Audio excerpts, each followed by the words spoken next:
más, ella estuvo en la gira nacional del show de Broadway on Music.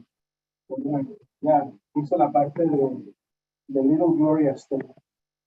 Ella estuvo en 39 ciudades. How you doing? See? Yep, she's there. Oh, she's online? Humberto, vamos sentando. Oh, I know. I wasn't sure.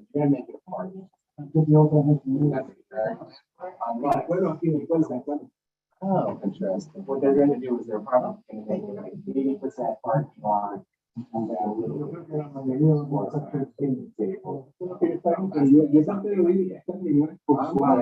particularmente de vivienda y mucho de la comunidad.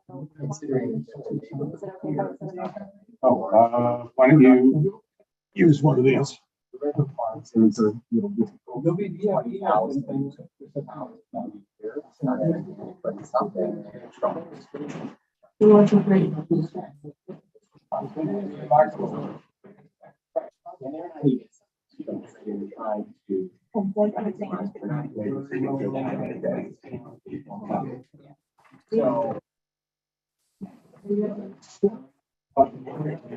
6:30 on this truck. anywhere can. Yeah. The only thing is, they're close to the one, but you must have finished. Actually, more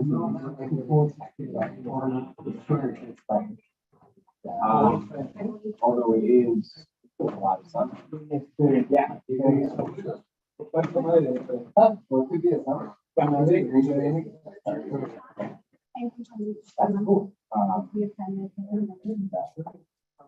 But yes, how are you? Nice to see you. It's all the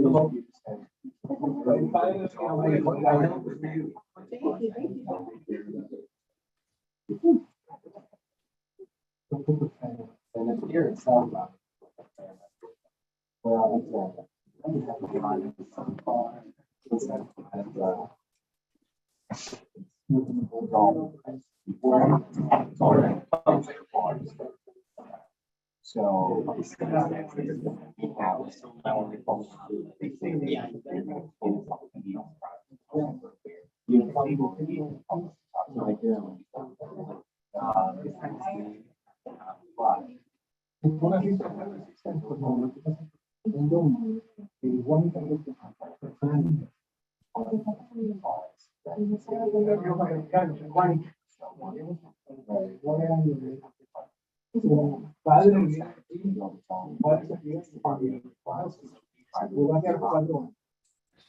Yo nací en Juárez, mi tía bebé, y soy adulto, pero estaba en Dios, y ya tuve que vivir en New York, tenía familia allá, así que después se fue Juárez, después de vivir,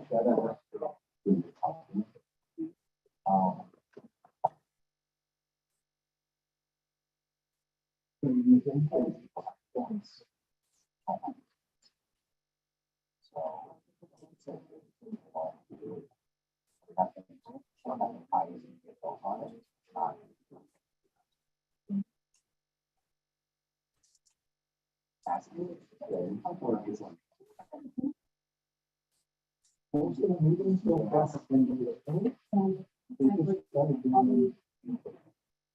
but if you're not physically present, don't count before. Oh, wow. You only count. That's the state rule. You can participate and you can vote, but you only count the people before. Thank you. Yeah. But that was no one, since they did the change once they reinstated the in-person. Yes. So what's the form? Jeremy. 50% plus one. We're nowhere near a quorum.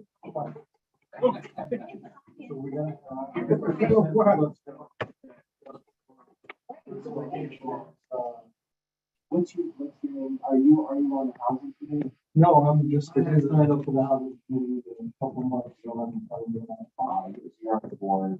I'm not on the community. Oh, you're a community member of the housing committee. Are you a community member also? Hi, Jeremy. Can we go ahead and get started? They won't let you. Good evening, everyone. We're gonna get started. Hush, please. Take a mic. So we are gonna get started with the attendance. I'm going to call the names of committee members. When you hear your name, please acknowledge it. If you are on Zoom, please unmute yourself, acknowledge your name, and then mute yourself again. If you are a board member but not a committee member, I'm not going to call your name. I'll write your name down. And for our guests tonight, I'm going to ask you to do the sign in once we finish with our roll call. So let's start with Antoinette Martinez. Present. Thank you. Alberto Ortiz Almeida. Joan Body. Gladys Bruno. John Pontilis. Leonette Lopez. Thank you. John Johnston. Marilyn Melman. Maria Roca. John Santori. Thank you. Elise Shook. Thank you. After that, roll has been called. We do not have a quorum. Okay, thank you so much, Jeremy. I'm sorry I wasn't able to be there in person. For just to set the scene a little bit for everyone who's joining the call via Zoom. We're still working out the kinks for holding hybrid meetings. The audio in the room, for some reason, the mics sound very muffled. So we're gonna try our best to get the most out of today's meeting, but I've attended the meetings in person, and now that I'm attending via Zoom, I really hear it, and it's really hard to understand what's going on in the room. So if you can, please speak into the mic and hold off from having side conversations, because it makes it real. It echoes, and it makes it really hard to hear for folks that are joining in via Zoom. For today's meeting, we are going to focus on a presentation about financing community land trusts. And we have Will on the line. Thank you so much to Damien for really working and coordinating the logistics for this workshop. Damien, I'm going to give it off to you to help set the tone and to help orient us so that we can move forward in planning the agenda for the finance CLT workshop. I'm not sure, but we did receive confirmation from the district manager from CB7, Josephine Beekman. I don't see that Josephine is in the room or on Zoom, but perhaps towards the end of the meeting around 7:30, Josephine may be quickly coming in to talk to us for about 5-10 minutes about a development that's raising a lot of concerns on the border of CB7 and CB10. And Josephine really wanted the opportunity to share concerns that CB10 has about that development. So we're going to give Josephine a few minutes to orient us all on what's happening. And thank you to Elise, who's working really hard to plan our first workshop in our series of CLT workshops that we're planning for this fall. Unfortunately, the date that Elise originally confirmed for September 20th conflicts with the community board's standing monthly meeting.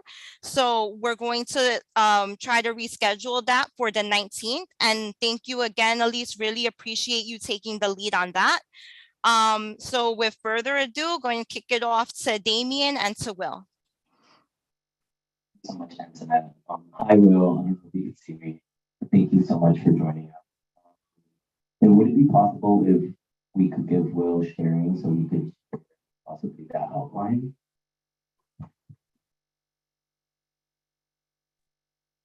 I'm having a little trouble hearing you. they're right that the sound is pretty muffled. So for everyone who's joining on Zoom, something that is helpful is if you turn on the captions. So if you click on the more icon, and then you should see the captions option, because you can sort of hear, but it is very muffled, but the captions do help to clear things up. Billy, you can share your screen now.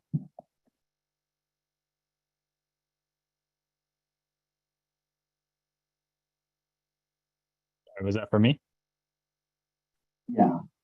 If you could possibly. Yeah, share- sounds like you Yeah, can share your okay. screen. Oh, okay, great.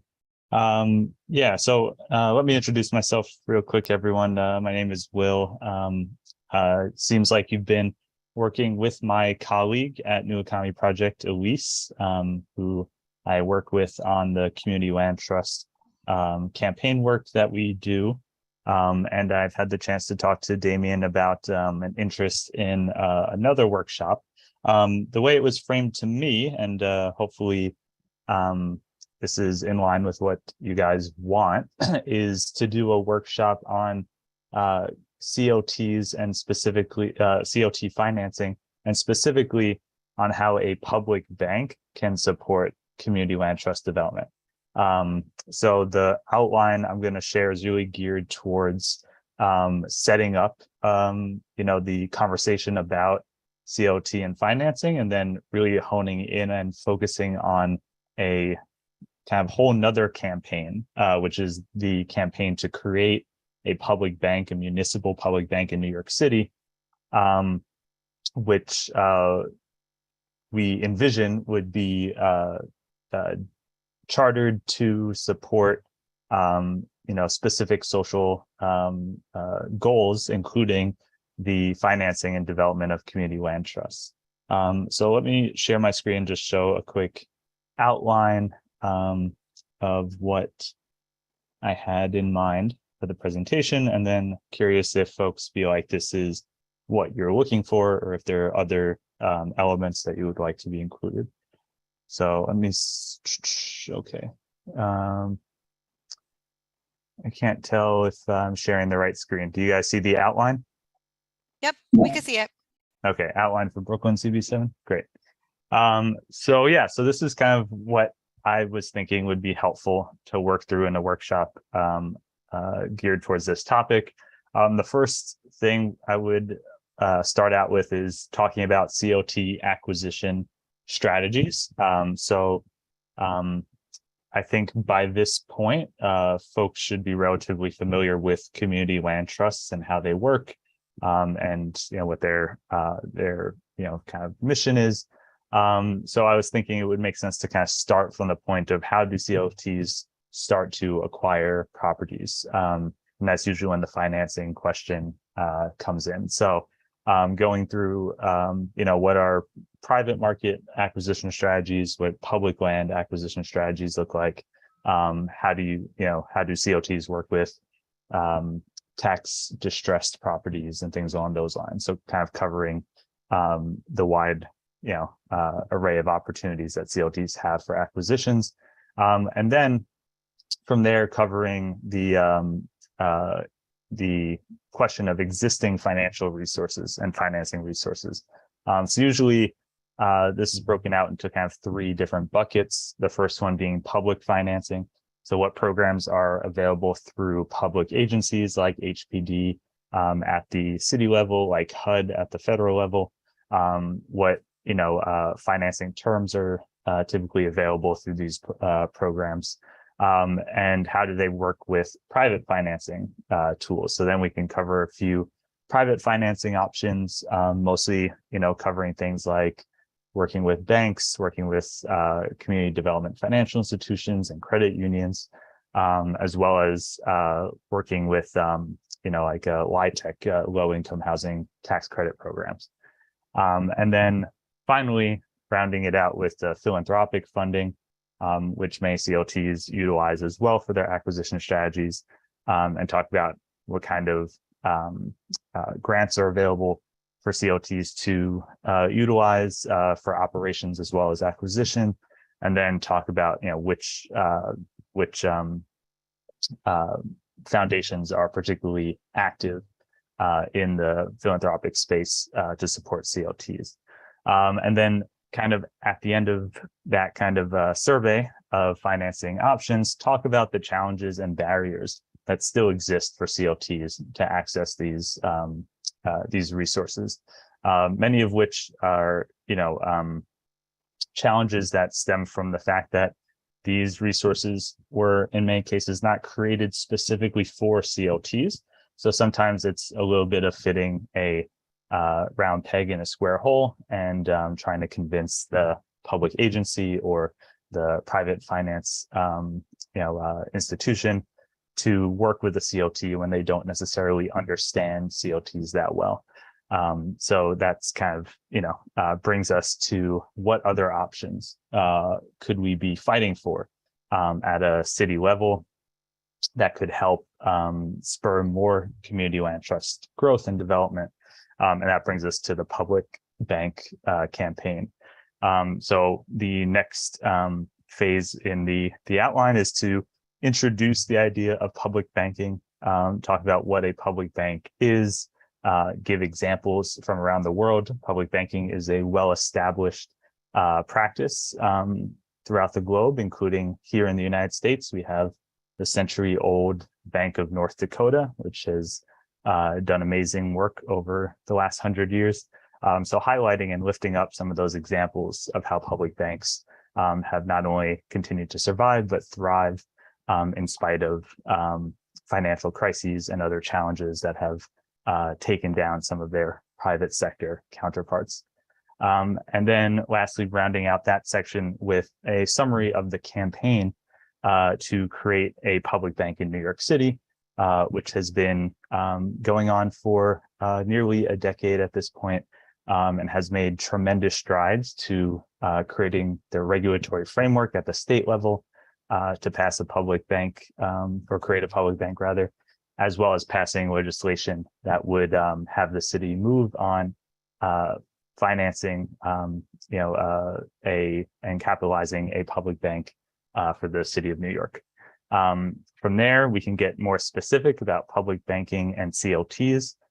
There's a really great economic impact report that was written by former chief economist for New York City, James Parrott, who now teaches at the New School, who looked at how a public bank in New York City would impact the city's economy, and found some really exciting results in terms of what a public bank could possibly produce in terms of job creation, in terms of investment in historically redlined neighborhoods, as well as in terms of housing development, which would be of interest for CLTs in particular.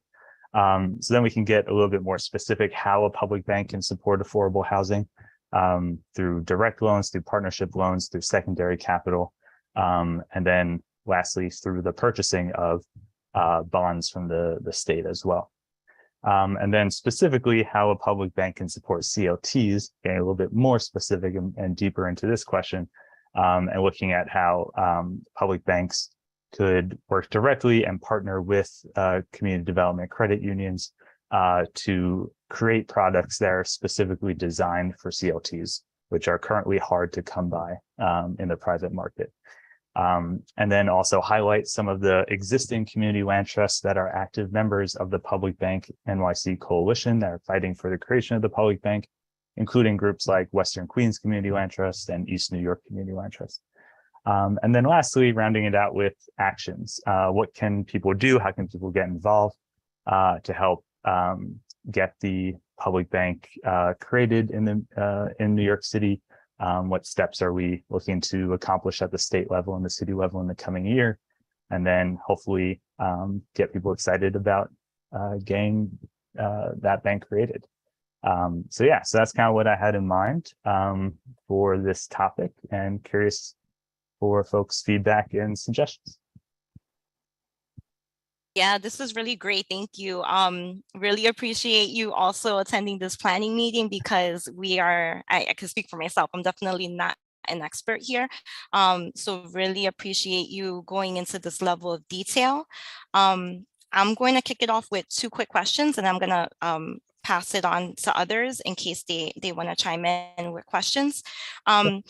This is a lot of really great information, and I think a lot of times we see that there's a gap in how we can get this information out to the whole community, especially for folks who don't speak English.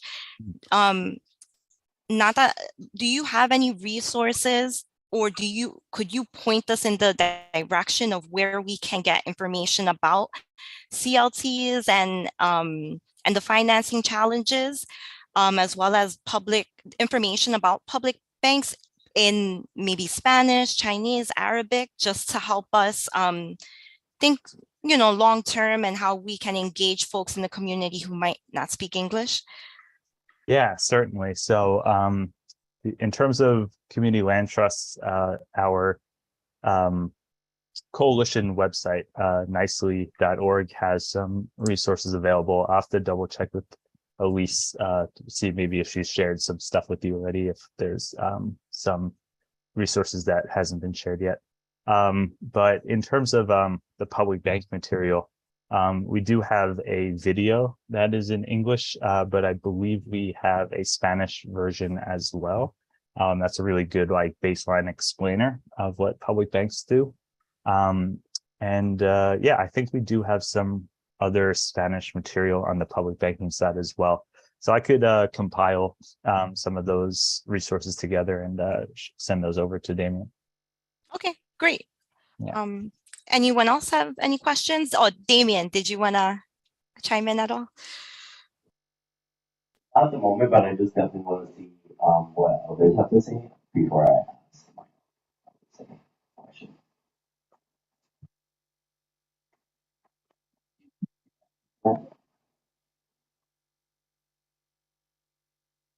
Okay.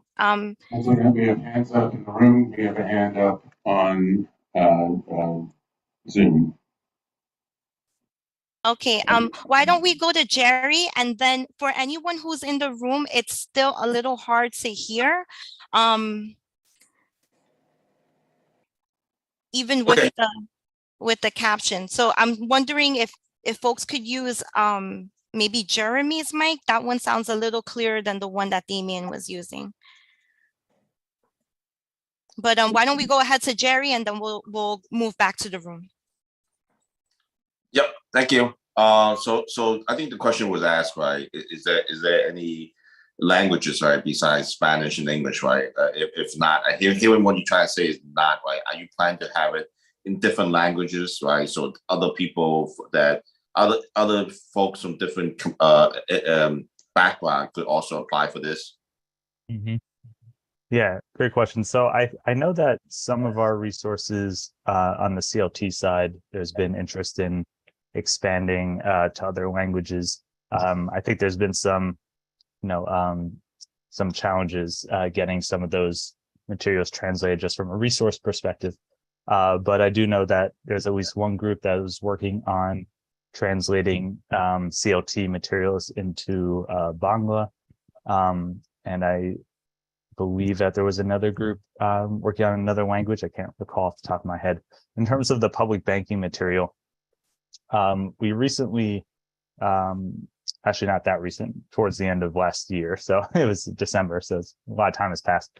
We did a workshop specifically on public banking in Flushing in December, and had some folks from the Minkwan Center over there do interpretation to Korean and Mandarin. So I think they might have prepared some materials that were in language. I could reach out to them and see if they still have some of those materials available that they can share for other communities. So besides just having materials and stuff, right? If someone want to apply, for someone with my people, right? How would they do it? Do you have translators? Are you partnering with someone? So my question would be, apply for what? What do you have in mind? Like for acquisition financing or something along those lines? Sorry. No, I came from Vegas. This second half from Vegas is killing me. So any questions? If people have other further questions. Gotcha. Yeah. For sure. So we have partners, that we work with that might be able to provide better like real-time interpretation or real-time answers, who might speak different languages. So I could put together like a resource list of groups that are part of the Public Bank Coalition or part of our CLT coalition that might be responsive in different languages. We also do have an interpretation service. So if someone wanted to call us and ask a specific question, we could, and we don't have someone available that speaks that language, we can, use that interpretation service to help them. So we can definitely, from an organizing perspective, utilize those tools. If folks are really eager about starting a community land trust and want to access some of these financing tools, each of these tools are being provided by different financial institutions. So, HPD, for example, handles a lot of the public financing, or New York City Acquisition Fund, or, your Lower East Side People's Federal Credit Union, or whatever the entity it might be. So each of those groups have different language capacities. So, I could reach out to some of our partners and figure out who has what language capacities on staff. HPD, I imagine, has, all the city priority languages that they would be able to talk to folks in. Awesome. And just to orient some folks, because I know some folks are new to these conversations, the Housing Committee has been meeting this summer, gearing up for the fall to host a series of CLT workshops. So this is really a planning meeting. Damien is a unofficial Housing Committee member, but board member, and has really took the lead on taking the lead to put together a workshop on financing and CLTs, and reached out to Will. So we're just trying to hash out the agenda for this meeting that will happen perhaps early October. So just wanted to throw that out there. And I know that there is an attendee who has his hand raised, Jesus, but does anyone in the room want to ask a question or make a comment? Can you hear what I'm saying, Antoinette? You sound muffled. Without the mask? I'm just trying to keep the mask on for today. I'm sorry. Can you hear me? Yeah, well? and the captions are coming through, so I think I could probably follow along. My comment, the people in the room who know about land trusts, you have background in when we're talking about community land trust, what we're referring to. I'm reading up on it, that's why I'm here to get educated. Okay, we might want to just say again what land trusts are and why we chose this topic. Just to give a little bit more context for the folks who are here. I would also say to Will, it's a lot of great information. My thought would be, I would like at least half the presentation to be on financing in general, because this would be the second presentation, I believe, right? This would be the second presentation. So the first presentation would be on introducing land trusts and what they are and where they've been created. This would be about financing them. And I feel like the public banking is a part of that, an important part, but that's also a specific campaign that is being waged for something that doesn't exist yet. Is that right? So it's not a tool at this time.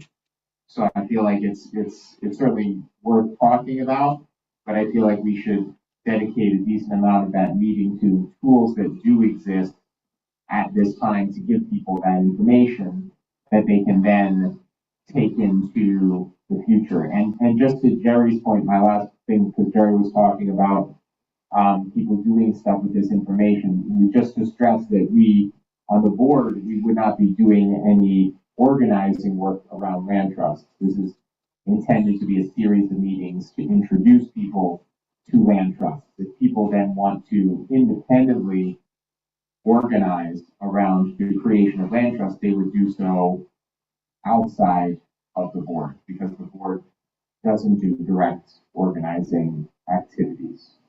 So those are my general thoughts. And if anybody else wants to comment or just talk a little bit about what land trusts are in general, why we chose them for the benefit of the folks here, that might be helpful. I'm sorry I'm keeping the mask on, but I just want to just today. I just have a comment. And go to Maria.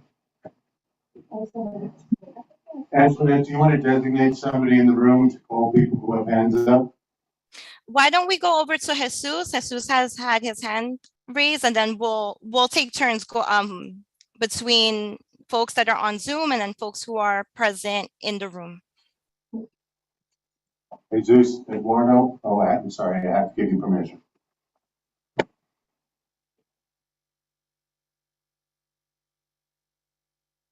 Jesus, you can unmute yourself.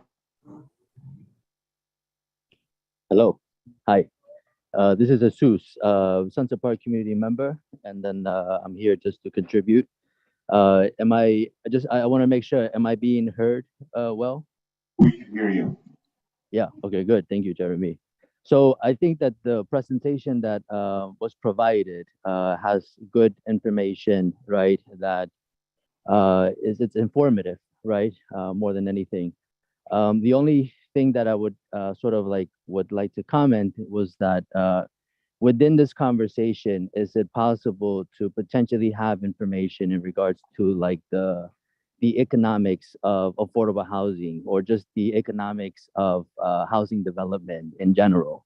How much, is there particular numbers that one can basically reflect on, such as a CLT from Lower East Side, cost X amount of money in the acquisition and then in the development after.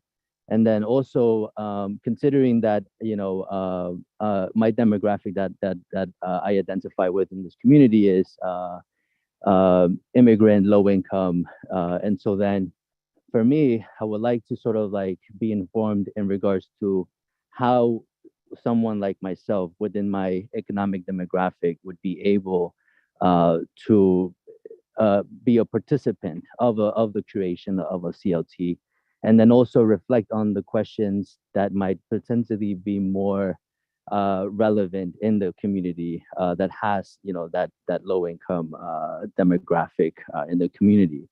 And so then I think that it's important for this conversation to be inclusive, that is not just limited to just, translation, but then also having information that might be relevant to community members in Sunset Park. And so then I hope I communicated myself well. And then, once again, thank you, Damien, for putting this together and stuff like that.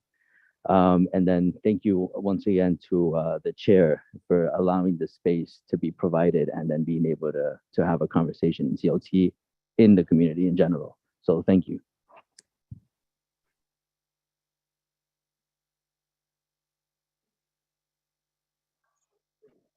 Antoinette, do you want to designate somebody in the room, myself, Damien, somebody else, to call people who have hands up? Sure, Damien, do you want to take that on or? I can take that. Okay, cool, thank you. Maria, you could go. You could go, Maria. Thank you. I just wanted to make a comment to the person who made the presentation. This meeting is being recorded, correct? So if all the person answers is by nodding their head, that doesn't get recorded. And I think it's easy to forget that it's important to answer with words, so that whoever couldn't be here or on Zoom and wants to keep up with things, they can keep the flow of the conversation. So that's just a comment. I'm curious at what stage of knowledge are the people, whether they're on Zoom or they're here, of knowledge of CLTs. Just heard about them, has a sense, A, B, have a sense of what it might be. They think they know. C, they know that there are existing and functioning CLTs in the city of New York, or have had, have known and understand them deeply. So A, B, C, D. Anybody here who just kind of came across that terminology, was curious, but really doesn't know what they know it's about housing, they know they don't know what for that. But they know more. The folks who have some knowledge, what forget what I said before. The new P is that they know that there are CLTs existing and functioning CLTs in the city of New York, that they have been for many years. The people in the room know. Anybody who doesn't know that there was don't be embarrassed. That's just the great thing is that you're here and you want to learn. That's the bottom line. Like you never heard you heard of CLTs, but you didn't know they existed in New York City. Everybody, well, we're doing well here. And then who knows something about CLTs, but don't understand all the mechanics because it's complicated. It's not a simple thing. It's very, very complicated, and there's no one model for a CLT. Go on, we have somebody or two, and three people who are very well informed about CLTs, have read about them, have known about them, have and continue to inform themselves about them. Where are you in that whole informed? Just at the beginning of the process. Okay, so we need to cover. We need to say things that appeal to everybody, and everybody hopefully will leave here or on Zoom knowing more than they did when they came in. Okay. The one thing I want to say about CLTs is that from my knowledge, experience with them, no two are the same.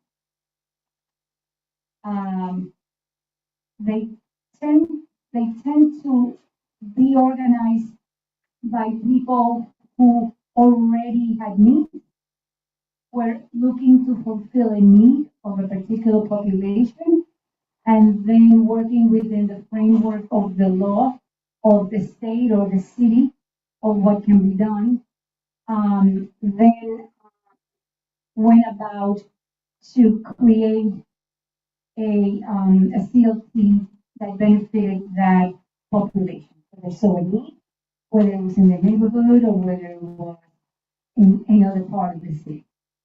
The other thing about there are not two that are exactly alike, it's also that within the framework of a CLT, you can have a combination of types of ownership or rental types of housing.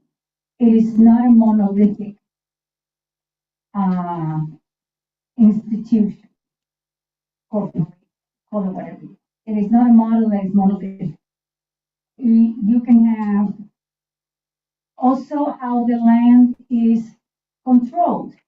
You can have CLTs that exist on land that remains public land, and that's my personally, I'm self-disclosing. That is for me the best approach, because the land is never privatized.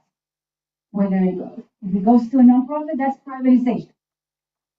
The moment it leaves, and that the land needs to remain public, and there are ways of doing this, not easy, but there are ways of doing, of making sure that the land remains public in perpetuity, forever, regardless of who is mayor, who is governor, who is the pope, who is whoever. The land is public, and the public asset remains a public asset. If the CLT dissolves, doesn't work, needs to be whatever provisions are made from day one. But that has all to be discussed and clearly understood in the formation of that. Because we have seen, not only in New York City, but we have seen in New York City of great loss of public land that is being privatized one way or the other. And now that we need that public land to serve the public in the many ways that land serves the public, that land is now in private hands and no longer available for the purpose of serving the people whose land it wasn't. We have climate crisis. Thank you, Maria. And I think that's an important piece to keep in mind. I think that will be important to address briefly during the first meeting, where we're giving an introduction to CLTs, and we can talk about what they are and what it means if it's if a CLT is being started by a nonprofit.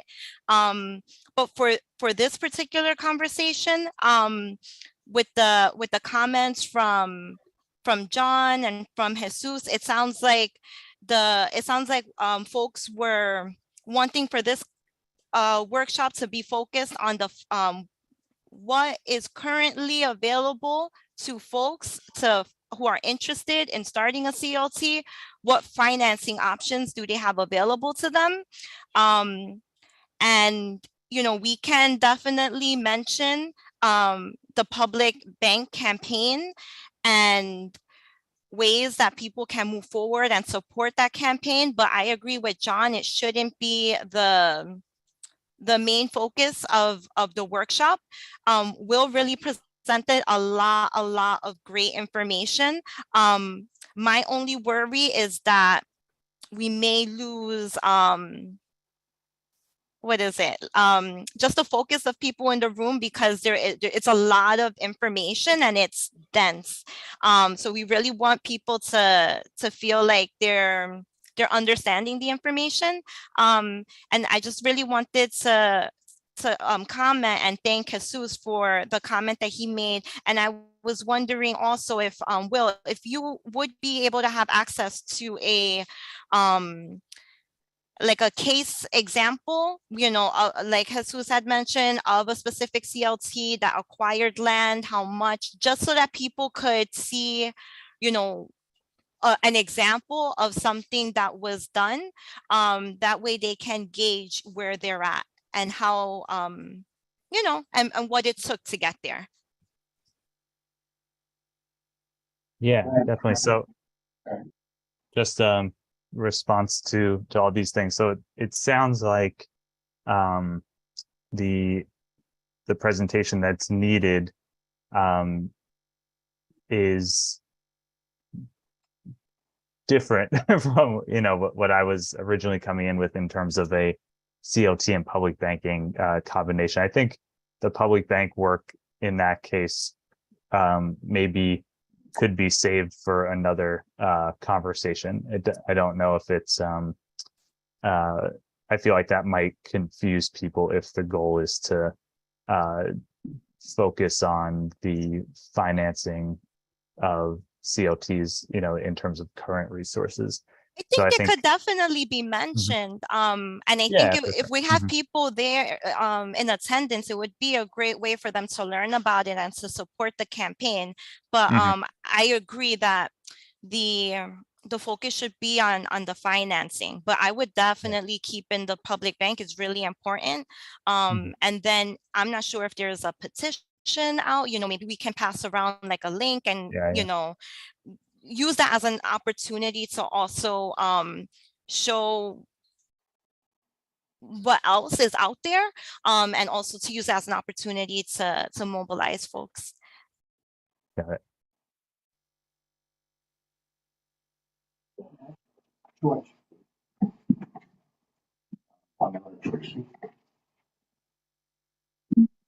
Mark? Okay. Can anyone create a CLT, or does it have to be a nonprofit? The next question is, do CLTs only buy land, or can they go buy property, which will be in competition with other people doing it? And do these CLTs pay property taxes? Yeah, great questions. I could just answer those real quickly. So a community land trust is a 501c3 entity, so it is a nonprofit entity, but it could be created by anyone. So you don't have to be an existing 501c3. Folks from the neighborhood could get together and create this entity. So you don't have to be existing nonprofit to make one. So hopefully that's clear. Anyone can get this started. In terms of the what the CLT owns, so typically a community land trust, and I think the woman who mentioned it earlier mentioned that that no two CLTs are alike. So there are very different models that are all based on some very basic building blocks that make a community land trust unique.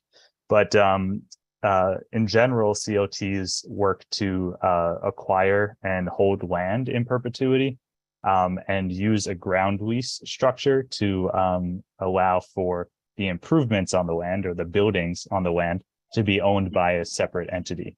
So in some cases, that's a mutual housing association. In some cases, a shared equity co-op. In some cases, it's a single family home that's owned by a single individual or family that's has a ground lease with the CLT.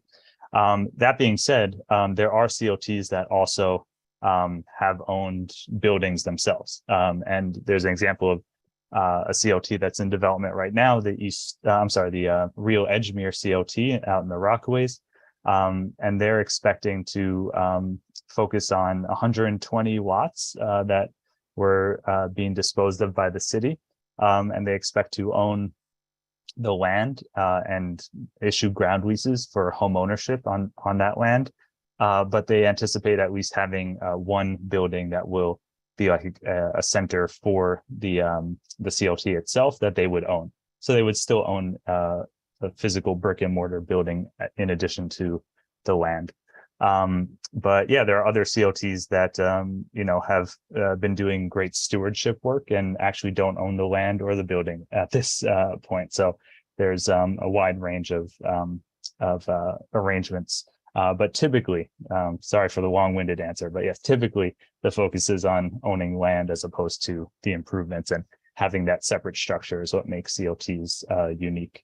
And then to the property tax questions, as a 501c3, like all other C3s, they should be exempt from property tax.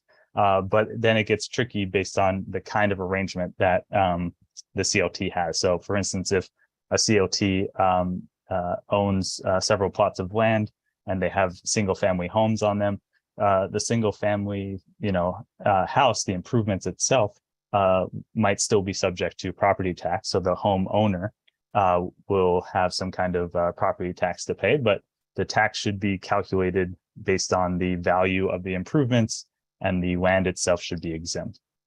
So that's one of the issues that the city hates about CLTs, because it makes sometimes figuring out the taxes a little bit trickier. I like your answer. You were direct, and I appreciate that. So my issue would be with property taxes.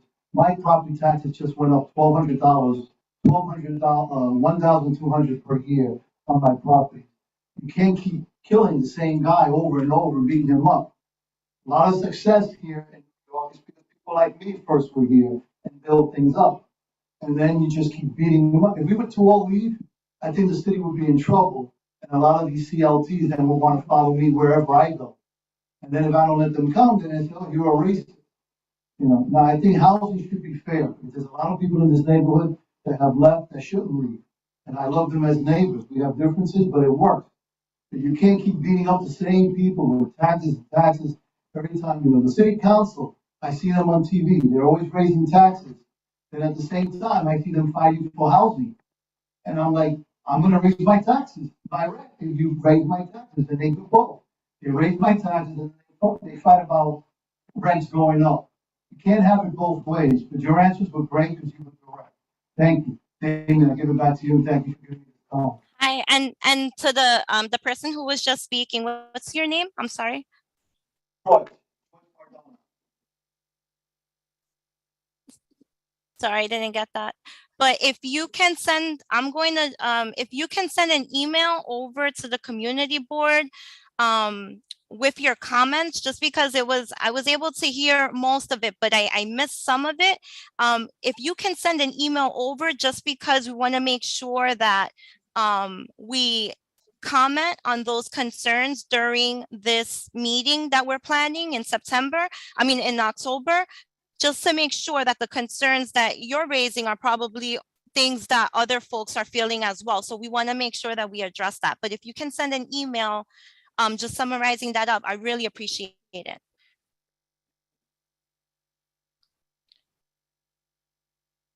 So we have Assembly Member Lester Lester Chang in the room. And we also have District Manager Josephine Beekman. We're going to give both individuals an opportunity to speak on different housing concerns. But before we move forward, how do folks feel about the agenda for the meeting? Are there any other concerns that you would like to raise? Any other direction you feel that we should go in? Jesus, I see your hand is raised. Is there anyone else in the room that would like to make a comment other than Jesus? I think we have one person. Yeah, so Paul Rodriguez, can you hear me all right? Yes, thank you. Just as Will was mentioning that perhaps it's going to be two separate presentations of CLTs versus the public bank.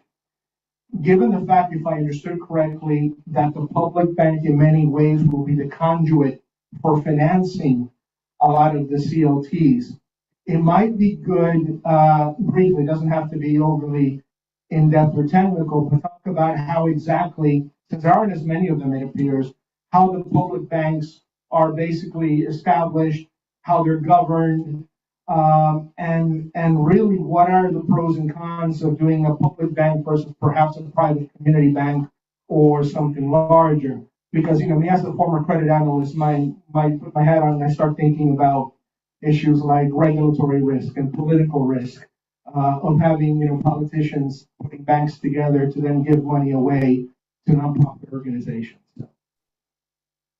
So, just my 2 cents on it. Yeah, no, that's great. Thank you. I think the challenge that we're facing is that Will and many folks, have volunteered to really help us in planning these workshops. So it sounds like it's a lot of information. It almost sounds as though we need one workshop solely on public banks. That way people can really have the opportunity to ask questions and really get a grasp of it. My concern is I don't know if we have the resources to hold 2 separate meetings on that, because we're limited in folks that we can, have invite. Like, we're very gracious that Will attended today's meeting to help us plan and think this through a bit more. I'm not sure if Will be available conduct more than one meeting on this, but perhaps we can revisit and host a meeting on solely public banks and take a deeper dive in that if folks are interested in going in that direction in the spring. Yeah, I'm happy to work with Damien to figure out how to accommodate. Thank you, Will. Okay, so I see some folks on the Zoom have their hand raised. Is there anyone else in the room who would like to comment? Yeah, Lester Chang.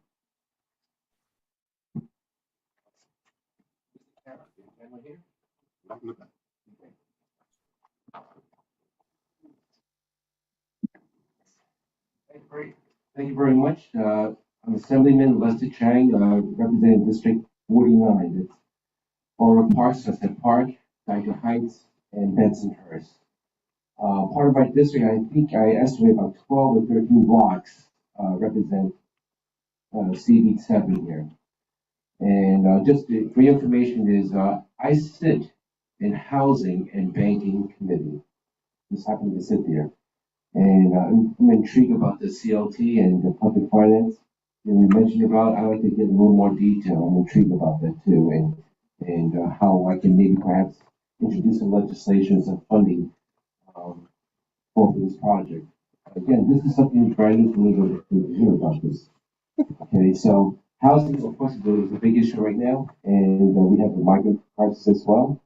So we have to balance things out at the same time. And I'm here just to get the education from you. And since half my time, the first 6 months, I'm in Albany. So I'm able to attend the meeting the first 6 months in June. And then every last month, it just happened to just be here and there was a rescheduling meeting. So I will use this balance of the year to listen and understand your needs and your concern. Even if I represent 12 blocks, it doesn't matter because that 12 blocks can be part of all our districts since I'm sitting both banking and housing committee itself. So you probably give me some ideas and I really appreciate that you guide me and what you plans in this district are. Thank you very much. Thank you.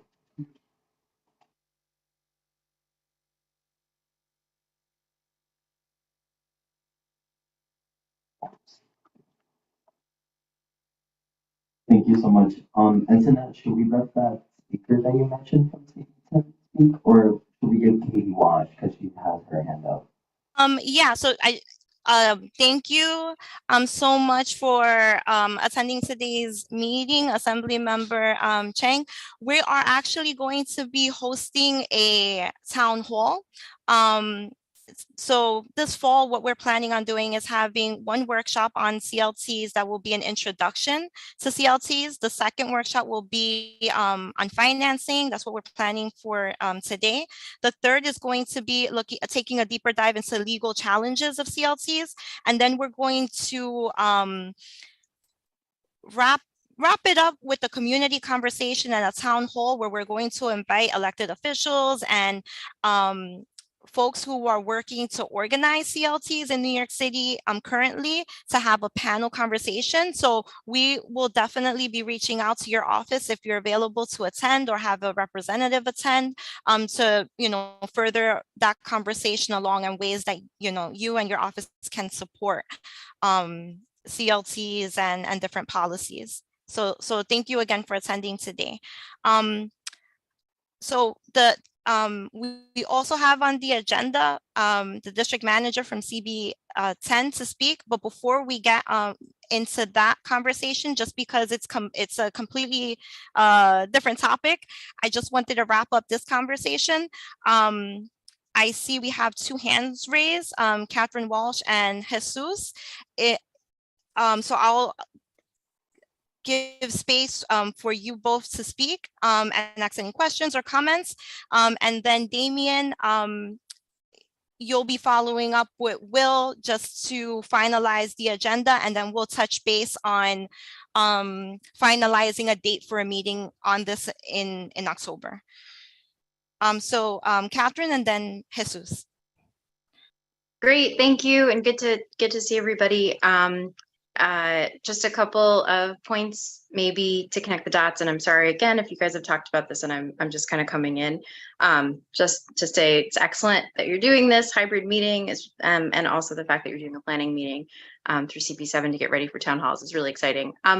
So you probably are planning on, if you're going to do a town hall, like I think there's this education or information sharing around the community board also and the housing committee. So, as you jump into the community land trust conversation, just like including a short, intro, since you'll have people's captive attention in the town hall, I think it's a great way to try and bring more people in. So would ask, for sort of that initial outreach, could be done. I think this could also be, Antoinette, a really cool way to get more people in and involved, and that's exactly what you're doing. So using that as a chance in your town hall to talk a little bit about the community board and the meetings that we have. And now that my understanding is we're all going back, fully in person in the fall, to have people come in person. My main point of why I wanted to open the mic was to say that, and I'm not on top of the latest, but my understanding is that the Fifth Avenue Committee won a New York State award to advance brownfields in the district. And they are currently, they've been, I don't know how many meetings that they've had, but basically they're trying to assemble ideas, and they plan on doing a public consultation process. I really don't know what that looks like. I haven't heard anything more, but a public consultation process on how should we use brownfields in the district. And just to say what a brownfield is like a former, industrial location or industrial use. Someone will correct me, but industrial use that like might need remediation or not. Again, you can correct me on the record, but basically these are sites within our district in Sunset Park that are brownfields. And so if Fifth Avenue Committee, again, has this award from New York State to figure out uses for brownfields, community land trusts and other uses is a perfect mechanism and vehicle to start that conversation. So again, I think they said their public meetings are meant to be in September, October. And so I just wanted to kind of connect the dots. Thank you. Thank you so much. I didn't hear anything from the Fifth Avenue Committee about that, but we'll definitely be reaching out. Perhaps they can do a presentation and think about ways that they can plug in not only the Housing Committee, but the Land Use Committee and the Environmental Sanitation Committee as well. So thank you so much, Catherine, for bringing that up. And Jesus, you have the final comment. Thank you, Antoinette. So I just want to sort of like say that being able to bring this together, right, to develop this conversation and provide the workshops that one wants to, that this group is bringing, together, and then in addition to the town hall towards the end of it, I think it's a combination of things, right? I think that moving forward, we should ensure that the information that is being provided comes in, it's palatable, right? Seeing Will's presentation and essentially, I guess many of the talking points, right, of CLT acquisition strategies, then existing financing resources, and then going into the intro of public banking, and then furthering that conversation. I think that, for just the workshop itself, it's just, it will be important to just have a 101 finance conversation, right? Just provide the basic information, and then after that, allow for there to be space for community members who are participating in that workshop to sort of like communicate some of their concerns, right? And then I think that, based on those questions that were generated, that the town hall is then, basically created, to answer those concerns that, were expressed in the workshop. And so then I think that furthering the conversation about public banking would be, the town hall would be the appropriate space. And then also I think that within that town hall, within the financial segment, I think we should have elected officials to speak a little bit more about the COPA and then TOPA bill, that has been, I guess, housing advocates have been trying to pass and stuff for that. And so I just want to make sure that, the information is given at the basics so that there can be further, encouragement for people to engage with it. And then also to see how, creating a CLT is actually accessible, to them. Once again, the economic demographic of Sunset Park is one where essentially a housing crisis has been, established, has been communicated. And so then part of the people who need housing are people who don't necessarily have equity and who might not present, have the financial backing in order to create this a CLT and stuff like that. So I want to make sure that, a CLT conversation, is created to further engage people and then not to turn back. And I think that there is opportunity in creating CLT because it actually not only promotes economic equity, but then it also, is able to bring about economic justice, to people who haven't been able to have the opportunity to participate with fair advantage, right, economically. So I just want to share that, and I just want to hope that the suggestion that the information being provided in the first workshop is palatable. It's very down to the basics, and just allow there to be space to learn from the participants. And then, from those questions, then, that's how the town hall should be able to address those questions. And then I think it would be a best, a good way to connect, all of these, financial, legal, and then also public engagement. So thank you once again for everyone's time and stuff for that. And then appreciate everyone's great work. Thank you. Thank you, Jesus, for mentioning that. And just a quick question for you and for Leonette. I know that Jeremy Kaplan had volunteered to work on the agenda for the town hall, but just curious, because I know that Leonette, you have reached out asking if there was any room for ways for you to get involved, and Jesus, you just made like some really great points on how we can make sure that everything gets tied together at the end. So just curious if you both might have capacity, and I can connect you with Jeremy so that we can work together on finalizing the agenda for that town hall, if you have capacity. Yeah, I'll be more than happy to participate in that. And then I would also encourage for there to be a shared document, right? So that all the participants bringing all of these, information together, that there's a centralized document, right, where everyone is able I to think John had started something on that, but I can connect if you have capacity. We can work on doing that. Okay, thank you. So John and Maria might have a little quick comment. I'm sorry. It's a little hard to hear you. Sorry, I said that John and Maria might have a quick comment or question. Okay. Could we hold on their comments and just give an opportunity to Josephine Beekman to speak from CB7, and then we can circle back to Maria and John before we end. Hi, everyone. Can you hear me? Yes. Hi, good evening. So my name is Josephine Beckman. As many of you may know, I'm the district manager of Community Board 10, your neighboring community district.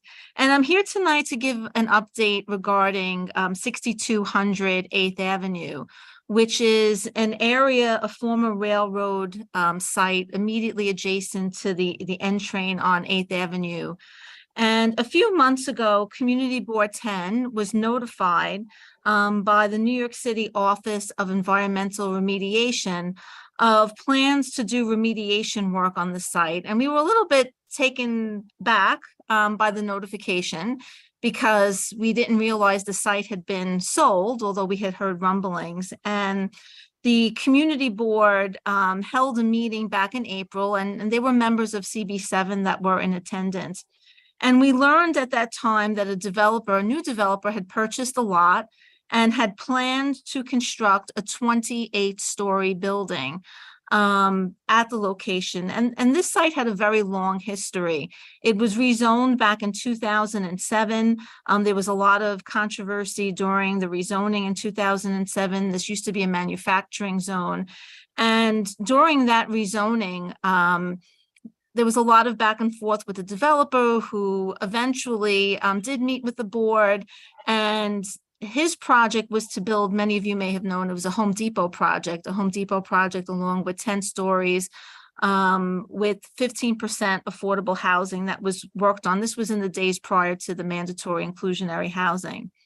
So 2008 came and the market fell and collapsed. And a few years later, the property was sold to another large investment company. And by 2016, we had new plans that were presented to Community Board 10, a much larger project that was working its way through the environmental review process.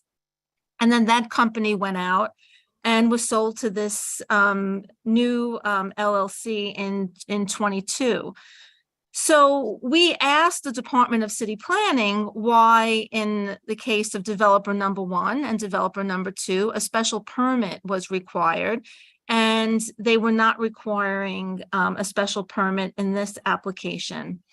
And they said because they received information from the developer that the definition that provides for the requirement of a special permit, which is a zoning section that deals with development over a railroad or transit right-of-way or yard, no longer applied because the rail yard was not active post 1962 as per the zoning regulation.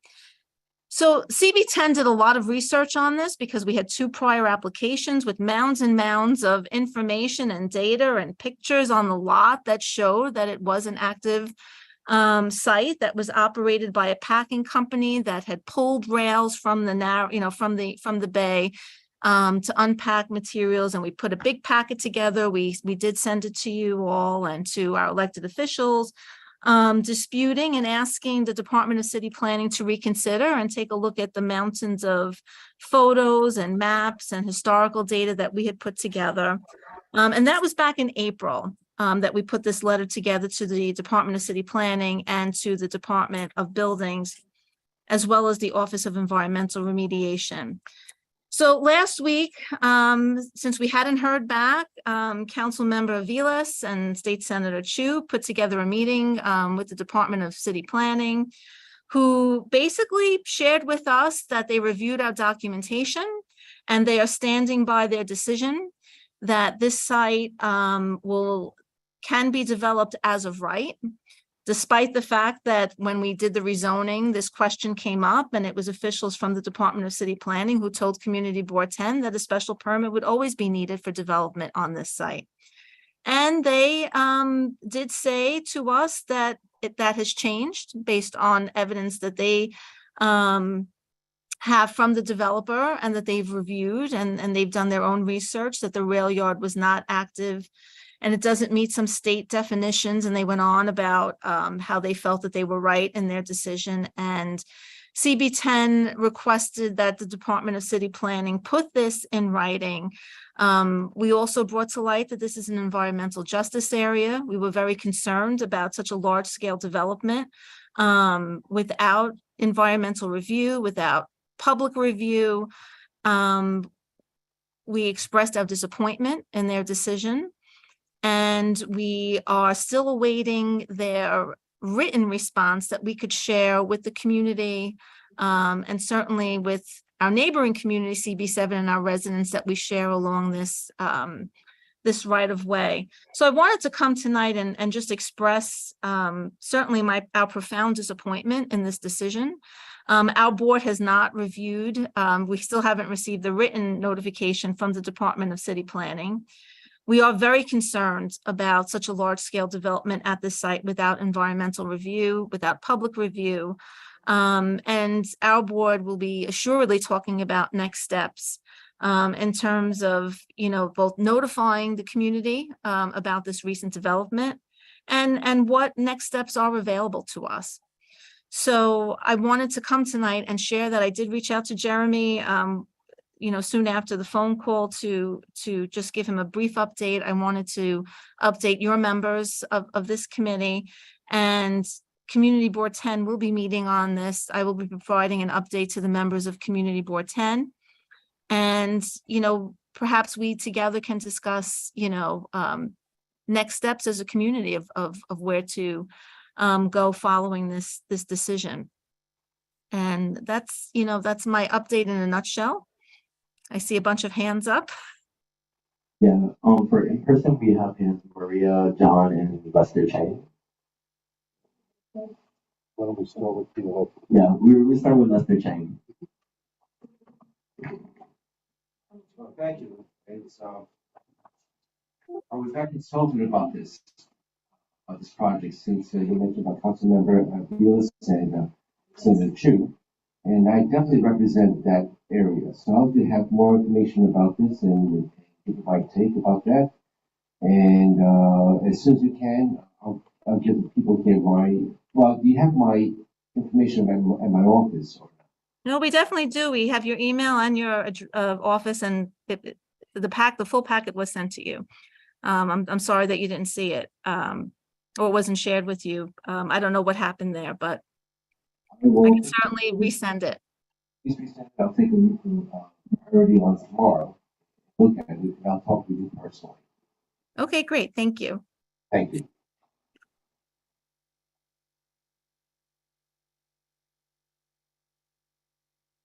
We could go with John.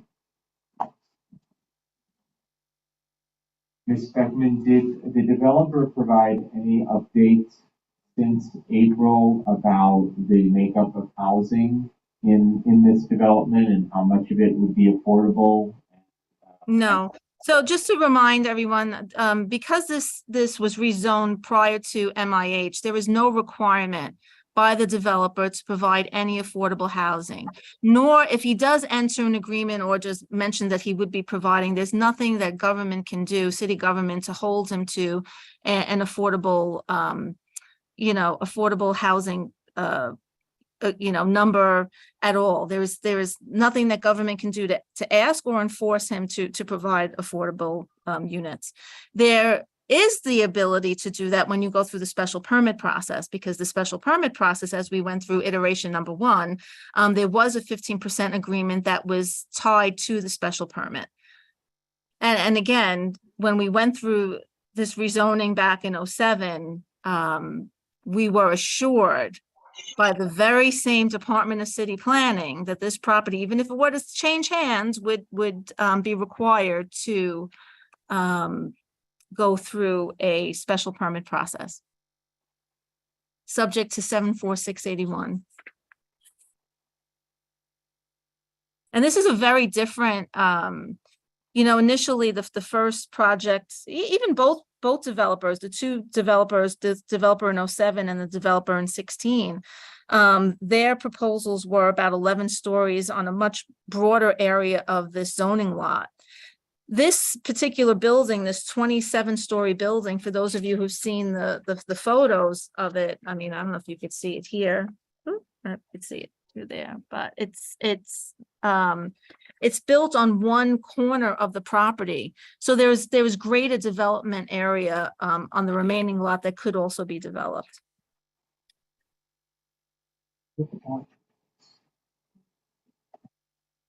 Would like to go to Maria, and then I have a question following that.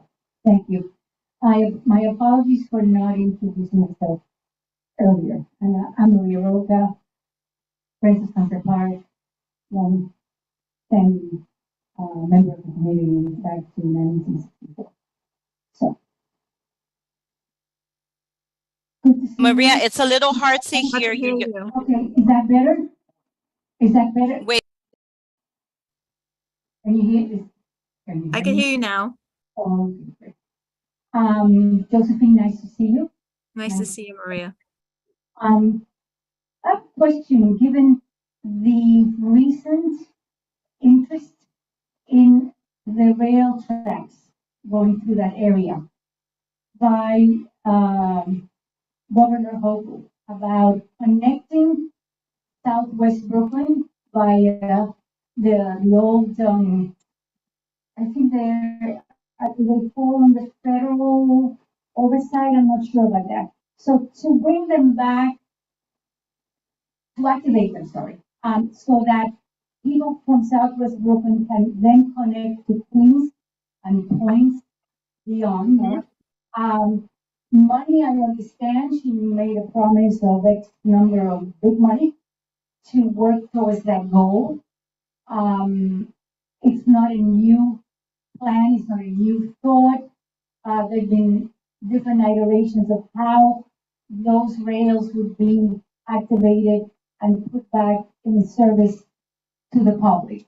So it seems to me that in their present condition, I'm sure with some upgrades, that they can be reactivated, that they are, otherwise why would the state government even go as far as to say, yes, we want to connect them to police or whatever else, and bring it back for the economic benefit of the city of New York. Has there been any conversation about that? Revive? Yeah, not related, Maria, not related to this particular section. So 62nd Street, this is adjacent to the MTA's N train station.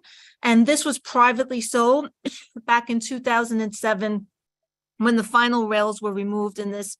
It's like a kind of like a triangle piece of land that runs from 8th Avenue to 7th Avenue, right off of 63rd Street. So the area that you're speaking about is more towards the 65th Street rail yard near the Bay Ridge Towers, going down towards the waterfront, which is where they're looking at the Brooklyn Queens rail connection. So this area in particular, the rails were lifted a number of years ago. We have photos that date back to 1968 and 1970 that show Pennsylvania rail on the lot, and that wasn't formed until 1968. So we feel we have enough evidence that shows that it was actively used for rail cars through 1970, which really meets the definition of the zoning resolution. So they are two different, and I do understand what you're saying about the railway connector. That is a different part of the area, and that we should preserve those. I agree. The MTA had a public meeting last week about IBX. They will have additional in the next couple of months. Yes. Josephine is here specifically to talk about 6200 8th Avenue. Okay.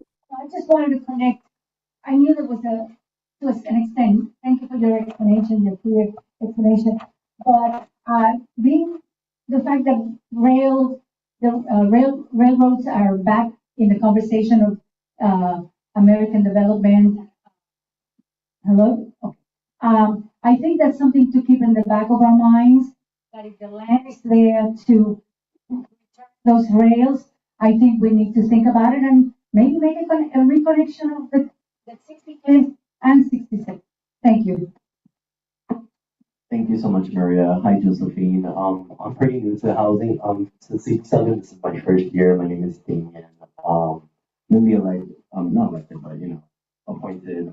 So I guess my thing is I do echo you. For me, I definitely do not agree with this. If it's not true affordable, if it's not, even if they say 15% affordable, we all know that's not really affordable. $3,000 is really not affordable. I definitely do, I go and call, the rest of the CB7 members on this committee and housing and even on the board to, really look into this and also, pass the resolution to call with, or we can't do that, This is in CB10. They could pass a resolution. I think it would establish a terrible precedent to have other boards vote on things in our district. Okay. We could participate. Not co-sign or anything? I think it establishes a terrible precedent. Yeah, we will definitely invite Board 7 to our meetings, on this, because it's right at our border, and certainly we realize that this is an environmental justice area portion of our district. We are very concerned, as we were in 2007, about mandating affordable units, which we were able to come to an agreement, and the fact that this will not. If this decision stands, and they seem pretty firm, the Department of City Planning, it's very disappointing that there is no mechanism to require an affordability component, even if they come to and volunteer it and say, okay, we're going to volunteer to do 10%. There's nothing that government can do to hold their feet to the fire. Maybe that's not a good term, but to hold them to it, to hold them to their promise. And that's a big concern for us as well. It's about 500 units proposed.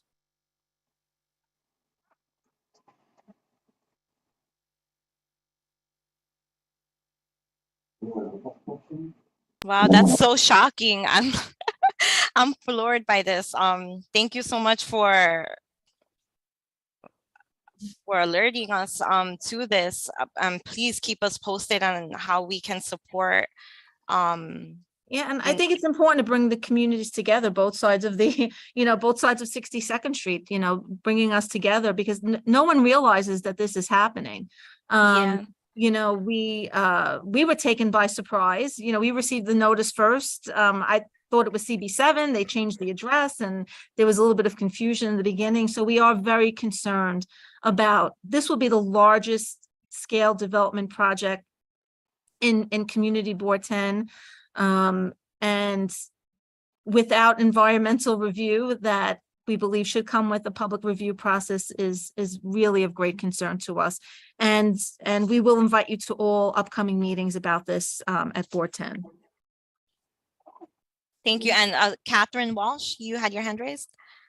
If I could just ask a quick question. So with the special permit, you were talking about if under what they had told you before with the special permit, there would be that question around affordability. And it would also require an environmental impact assessment. And would that also necessitate, right, within an environmental impact statement, it would have anticipated transportation, traffic, like it would kick all those pieces in, right? Now, without that, it's as of right, so there's nothing. Right. The So way when, it stands right, now. so the very first, just to answer that quickly, the very first, the rezoning from the manufacturing district to the new C4 2A district, there are some transportation and environmental reviews that were required as part of that remain, but they addressed an 11-story building. And I brought this up at our phone call last week. They do not address the 28-story building that is being proposed. It's very different.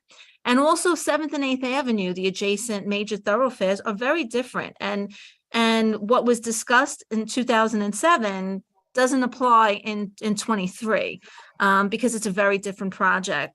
That was another argument that we made to say that this special permit provision would provide the opportunity to look at the transportation changes that have occurred in that time, as well as this is a whole new building. It's a whole new, you know, and we should discuss affordability in a, you know, a concrete way. We should talk about the environmental impacts.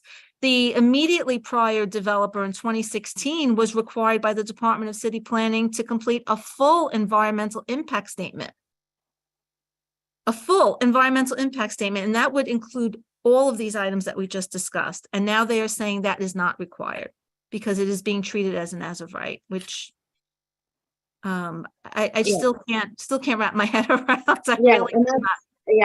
Department of City Planning, which is right, overseen with Dan Garodnick. Who are the last questions are Antoinette, I'm sorry, who are the electeds that are actually paying attention to this? Who went? The city council member is Alexa Aviles. She wrote a letter to the Department of City Planning, as did Senator Chu. And they did follow up because we hadn't received a response since our April letter. So it was very frustrating. And they kept telling us it was under review, we're going to receive a letter. And even the last phone call, when they told us basically they had done their review, it was completed, they decided they were moving forward. And they're going to put it in writing to us. We haven't received it yet. It's been a week since our phone call, so hopefully we'll get it any day now and we'll be able to share that with you, spelling out exactly why they feel that this application no longer applies, or this section of the zoning resolution no longer applies to this development. It's very concerning.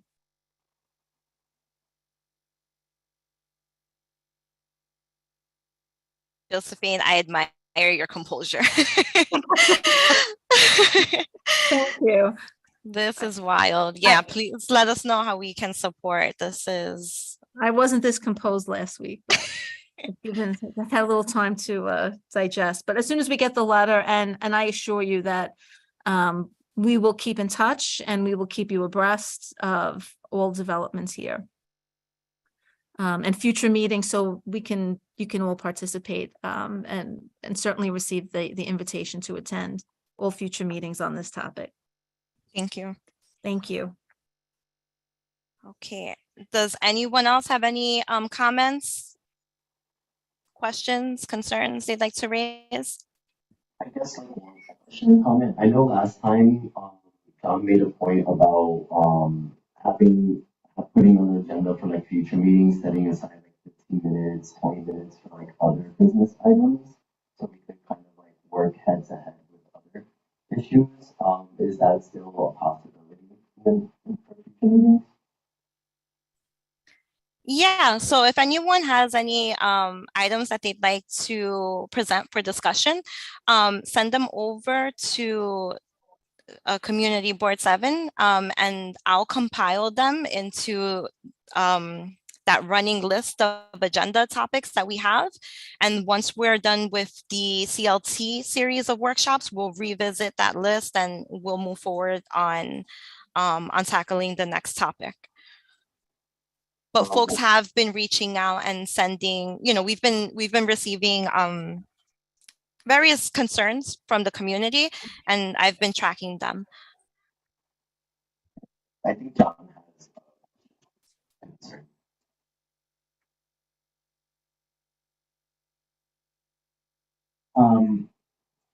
Antoinette, thank you. My question, and for the folks who came tonight, please keep coming to other housing meetings. Thank you for coming, and we would love to see you again at other housing meetings.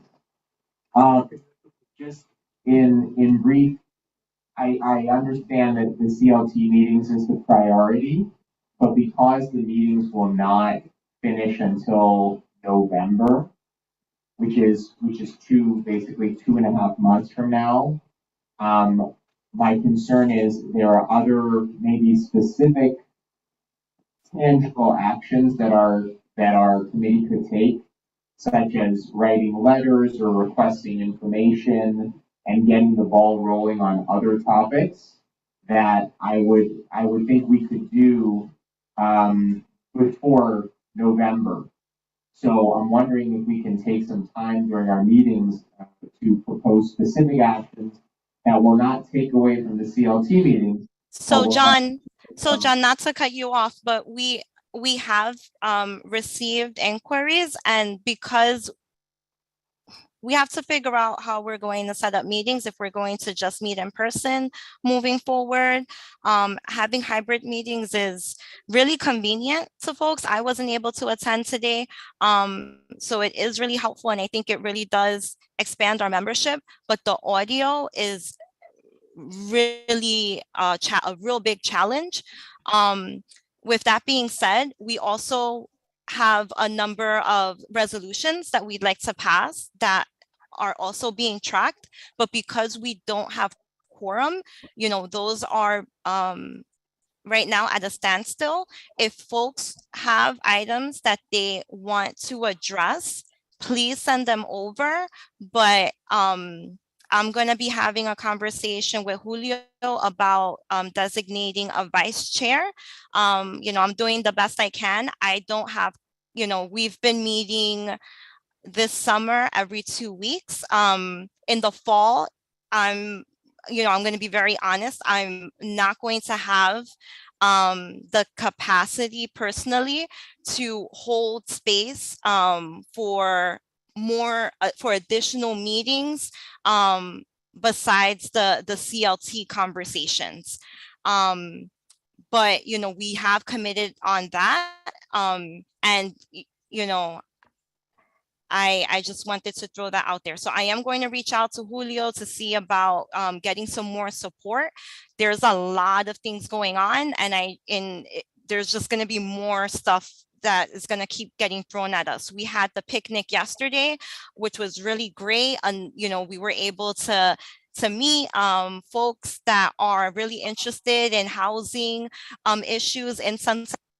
There weren't a lot of, official committee members who attended, but we did meet a lot of folks in the community who are involved, who are committee members, or just really interested in getting involved. So that was great.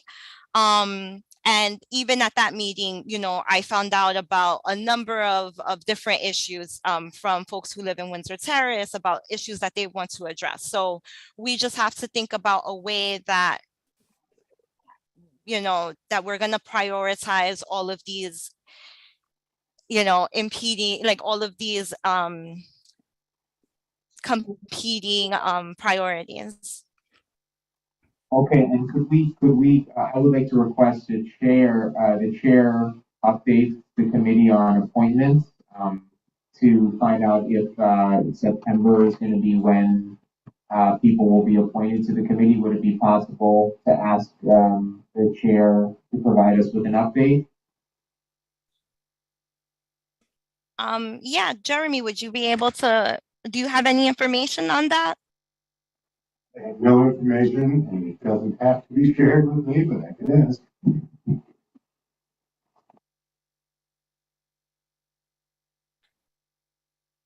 And here, just one quick thing, this is Leanna. I just want to make sure, do we have the contact information so we can follow up with the last town hall planning session? Leanna, you broke up. Can you repeat that? Sorry, I just want to make sure I have Susan's contact information so that we can start that last town hall meeting. So I sent an email over to you, Jeremy and Jesus, and I copied Community Board 7. I sent it a couple of minutes ago. So you all should be have each other's contact information to move forward with holding conversations. And then we can schedule a planning meeting for the town hall. Awesome, thank you. No, thank you. Thanks for all your help.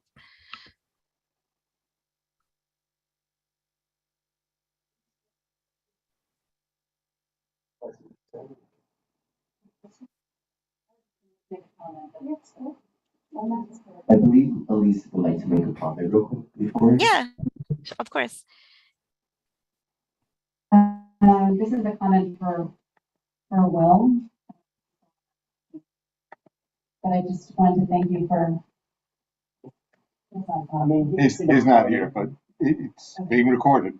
Okay, I just wanted to thank him, and I also, Antoinette, I do have some materials that I received from Elise that are in Spanish. So fighting for our communities, like 15 comics in Spanish, 15 in English. For the first workshop. Sorry, Elise, it was really hard to hear you. You have resources in Spanish available? I have a 15 comics that I received from Nicely in Spanish. So 15 comics in English and 15 comics in Spanish that I'll be providing at the first workshop. Okay. But we don't have, we don't have any support in providing translation, right, during that meeting? Like for a presenter on their end to present in Spanish? Not yet. I mean, I think that we need to definitely figure that out. I definitely would like to have translation services available for the first meeting for sure. Okay. And for this first meeting, should we only have this meeting in person? It would be, I think honestly, we should either have it all in person or all on Zoom, because the audio and just in terms of making sure that we don't lose folks because of the audio challenges. At this point, if we can't get it fixed by then, I think we really have to pick one over the other. And that's an option. We can do it on Zoom because it's not an official meeting. We just confirm that. Don raised a question saying that if we could do it on Zoom, it would just count as an unofficial meeting, correct? Yeah, we couldn't say it's a committee meeting, so. Right. It wouldn't require the attendance of our committee members. Oh. No, you can't conduct business. I mean, I think even if we can see the person. You can't conduct business if it's not a committee meeting. I'm just going to say that I would love for it to be in person, just because I have these materials to hand out. So I don't know if that's possible. My vote is to have it in person. I definitely echo Elise. If there is time, one of my suggestions would probably be one in person and maybe one online. But I don't know if that might set us back with like some people or anybody from Nicely that might come. Right, exactly. So, I mean, we're really fortunate that they've been so accommodating. We're not paying them to present, they're volunteering. So I don't know if they have capacity to do one in person and one in Zoom. And I don't feel that our committee really has the expertise to lead those conversations. So, I mean, we could talk more about it, especially in terms of outreach. We are going to get a bigger turnout, not only for folks that live in the community, but a broader range of folks if we can have it on Zoom. If we hold it in person, we're really going to we're really gonna have not as big of a turnout.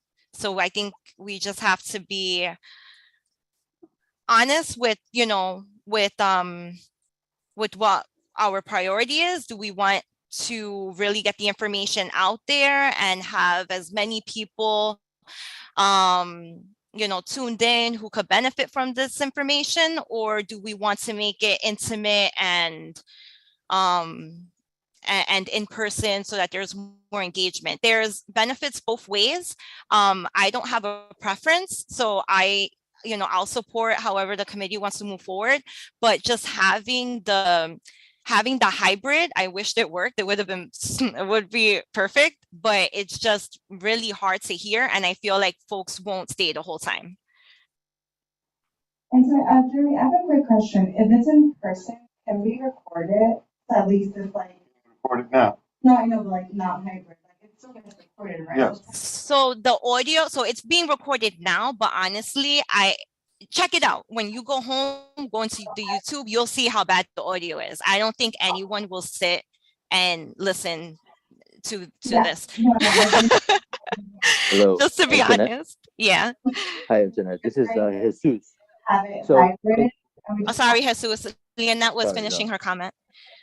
Sorry, I was just saying like if there's a difference between like having it hybrid and it just being. So in doing the minutes, I've had no problems understanding people on our Zoom recording. Okay. Even if it was hybrid, you're saying, or just like non-hybrid, but just. So we haven't had that experience yet. Because it's all been on Zoom. Got it, okay. No, even when it's just in this room, I don't have any problem hearing the recording of it. But somebody listening at their home, it's also going to depend on their internet service as well. So if they're listening to it live, it might be different. So the recording's better than the live. Correct. Okay. If we do choose online, at least I could help you with regarding if you want to put the physical copies. I could like scan it into a document and we could just establish the papers that you have online if we do choose to do it on the Zoom option. I'm for like either or. I do my preference is to have it in person, but if it works for everyone else and if we could get whatever gets the most turnout, I feel like we should do like whatever gets the most turnout. It's anything like Zoom, but if anything, I can help you at least regarding with any information that you want to put online if you have anything physical, etc. So the problem with the sound is the signal Yes, from the internet provider. I believe so. Okay. Just a quick question. Does the NYPD and the library have the same issue? Everybody I have ever had a hybrid meeting with has the same issue. No, not a CB7 meeting. When they conduct. Everybody's meeting that I have been to, I went to the MTA's meeting last week. They have a similar problem. Is everybody using the same, by MTA? I don't know. So it could, all right, no, just a question because this is 2023. And we've been doing this for 2 months. And I was hoping, no, not hoping, but is that this building that was incorrect? No, it's beyond this building. It's beyond this building. We wired this. First of all, this is a housing committee meeting. Second, we wired this room specifically so we could have a boosted signal. Okay. But we're also depending on somebody else's signal. when you're at home? What do you mean? Well, when I'm at home, my internet service isn't wonderful, so I sometimes don't hear everything that's going on in a meeting. Who's other signal you depending on here, over here? Okay, okay, that's a different story. Okay. This is just baffling.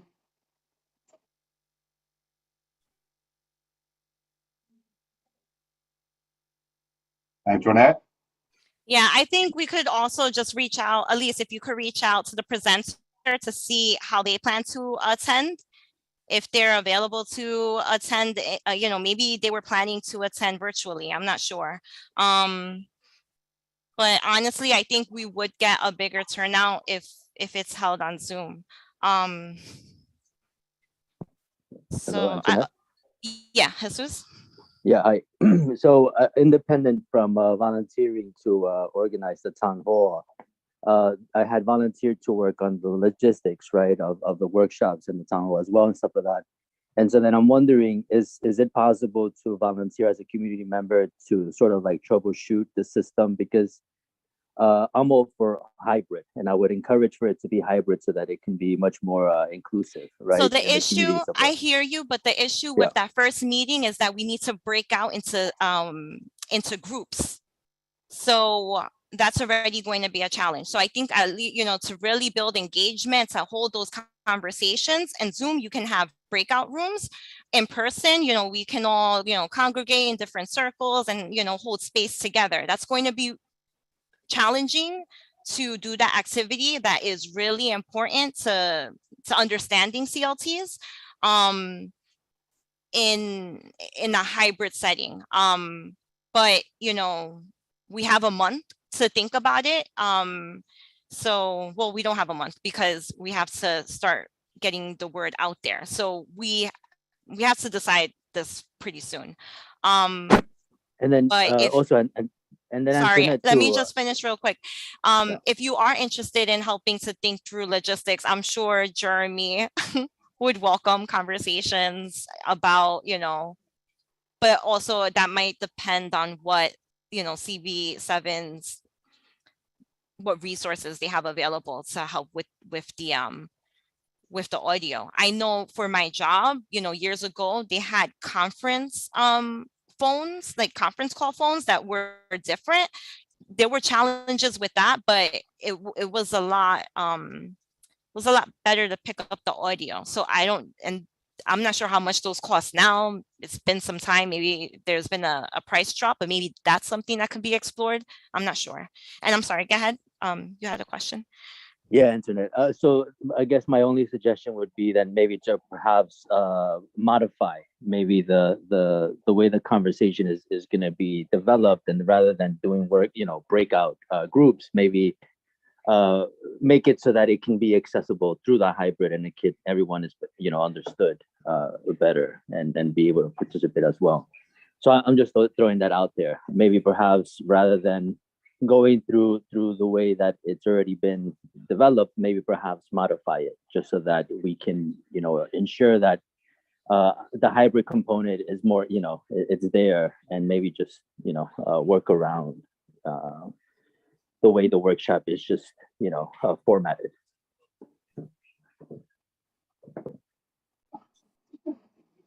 Yeah, I know, Elise, you're pushing to have it in person. I don't know, how do you feel? How do you want to move forward?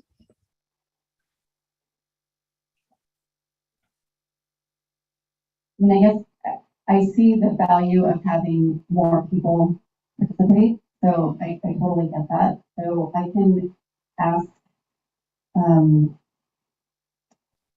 Elise to see if there's electronic versions of these, of the comments that I have. So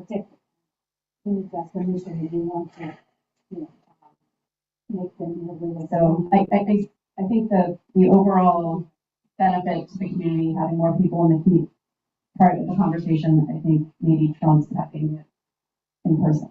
So I would be fine with that, although it's not my preference.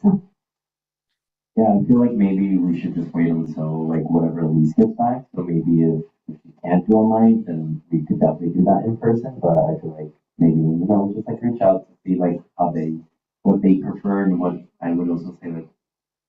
more effective because I do like that in person because you're like hands on and like you're not really looking at the computer screen because we've been like did that throughout all of COVID, and I do understand it does attract more people, but that's at the same time to get like that face to face, that experience, hands on, working on that little. I feel like that builds more the connection for people who came in, will be like remembering COTs and et cetera, because there been hands-on projects that we would do with this workshop and et cetera. So I mean, I'm either or, but I do like really push for that. But I feel like we should wait until whatever Elise's availability, if she prefers in person or online.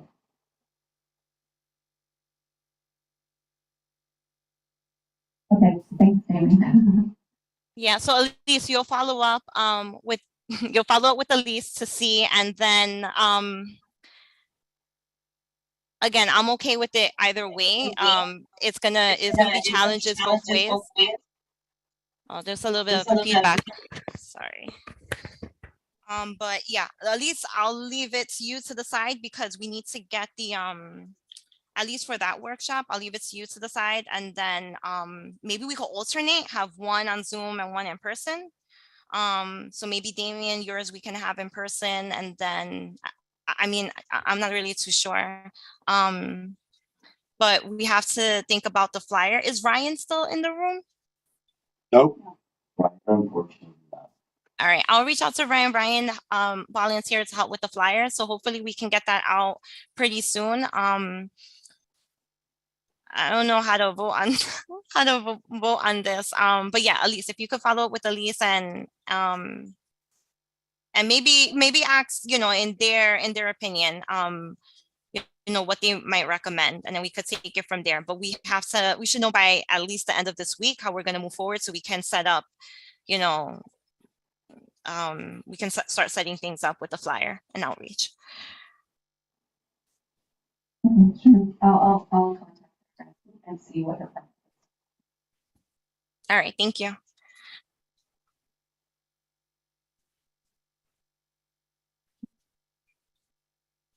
Okay, I have nothing else. Leonette, I'm sorry. I thought I sent that email and I just had it open. So I literally just sent it right now. So you should have gotten that. And yeah, that's all I have. Thank you so much. I hope you enjoy the rest of your night and get home safe. Thank you. Okay.